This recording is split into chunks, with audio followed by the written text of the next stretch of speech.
You're now listening to From the Jump. Welcome to From the Jump, your source for all things hip-hop. I'm Syllable. This is my co-host, Mr. White. And we're here to discuss the 2022 halftime show for the NFL playoffs. And, man, make sure you subscribe and leave a comment below saying, I subscribed, and we'll try our best to reply to your comment. We got to say, Kendrick Lamar killed it. Eminem killed it. Mary J. Blige. I got some different thoughts on that. Oh, you do?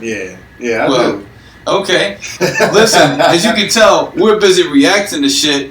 Tune in to our other album reaction playlist and check out our review of Corday's albums. Check out Nas' Magic album review, or peep out the most recent Youngboy NBA or NBA Youngboy for his album that came out, Colors. Check that out as well. But so let's talk about the performance.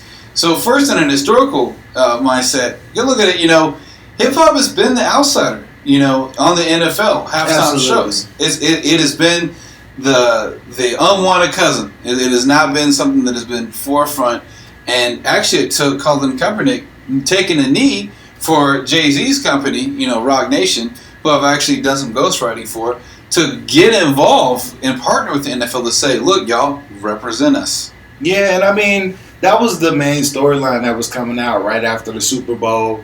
I mean, we're going to obviously get into reacting to what happened during the performance and what we thought about it. But a lot of outlets, because I'm super heavy into sports, and I'm watching all these channels, and they're like, it was refreshing that they finally, for a league that is 70% black, and I'm sure the viewership is not necessarily exactly that, but you got these billionaire white owners that have been kind of stuck in the past when it comes to these types of things as far as halftime performances. 18th century Oregon Trail shit. Yeah, it's like, come on, I don't want to see Aerosmith or Rolling Stones again. Like, give us something a little bit more recent, and don't just go with the R&B. R&B's been around forever, right? Like, give us something different, and that's what they did this time. They did. And I was really happy to see this performance because this takes me back to the 90s, for growing up then and cutting my teeth on the stuff, and, having Kendrick Lamar come out with his Mad City track, that was dope. It was interesting, though. It looked like he was surrounded with like 20 twins. They all have the same color haircut, and they're all surrounding him, and it's choreographed pretty well. You didn't like his performance, or were you just like saying, what's up, Kendrick? K-Dot, why don't you have something new out? That, but also just the contrast, right? You have them come in on this big, like, semi-white house. It's really bright and bubbly. And then Kendrick comes in with the song talking about, we gonna be alright. And then it's like he's in all black and like with all these dudes that look like Demolition Man, because they dark-skinned man, like, I don't know if y'all seen that movie, but dark-skinned man with blonde hair marching around him with sashes on saying Dre Day. And I'm like, it was cool. I just think about it. What happens next? Eminem comes on with Lose Yourself, right? Basically his biggest hit ever, in my opinion, right? And it just seemed like it really overshadowed Kendrick's performance. I'm not saying his performance was trash. I'm just saying, here comes Eminem popping back out of the top of the fucking trailer, right? This White House that looks amazing.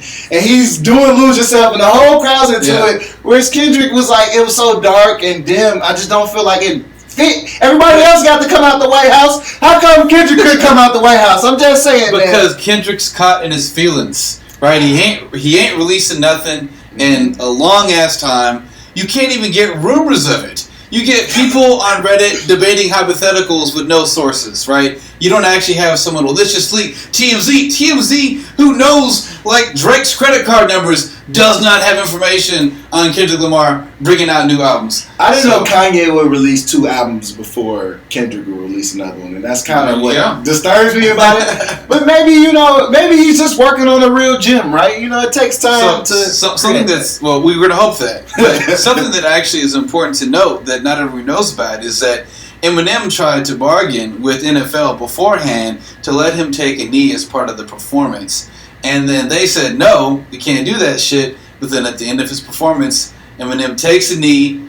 Then Dr. Dre gives the nod and, like, the acknowledgement, like, hey, fuck this system. You can do what the fuck you want as far as your performance, and representing the struggle that got them to this performance in the first place. So that may not have been caught by everybody, but that was a dope moment.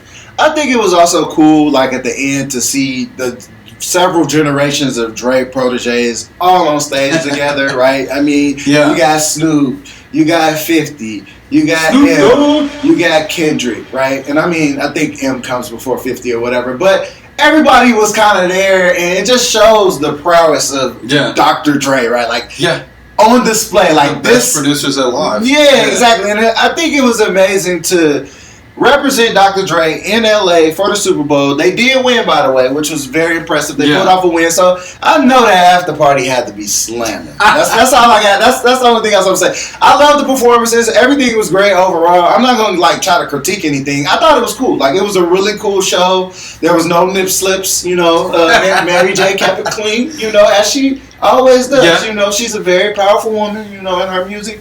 And it was a great mix, man. And I hope that the NFL continues to do more stuff like this. I hope so too. I hope so too. There was impeccable choreography. The transitions between the tracks were very incredible, very smoothly done. It was like the hip hop Avengers. Yes, it all gathered together. Absolutely, hip hop Avengers, 100%. And this just goes to show the longevity of good music.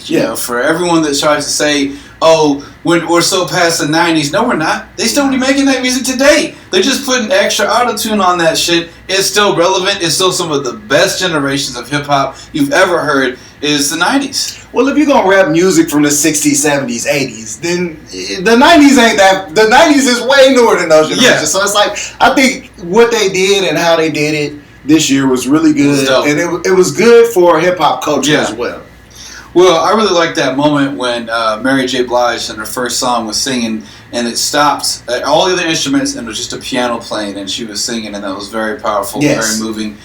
Seeing Erykah Badu live at Rock the Bells in California, similar experience where she's singing and talking about Andre and overcoming stuff. Yeah. Incredible performance. So, listen, what do you think about the performance? Did you did you actually see the halftime show? Do you realize what an incredible legacy it must be for K-Dot, Kendrick Lamar, to be on stage with the people he grew up listening to, right?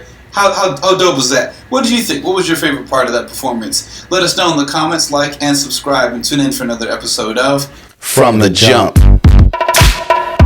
Peace.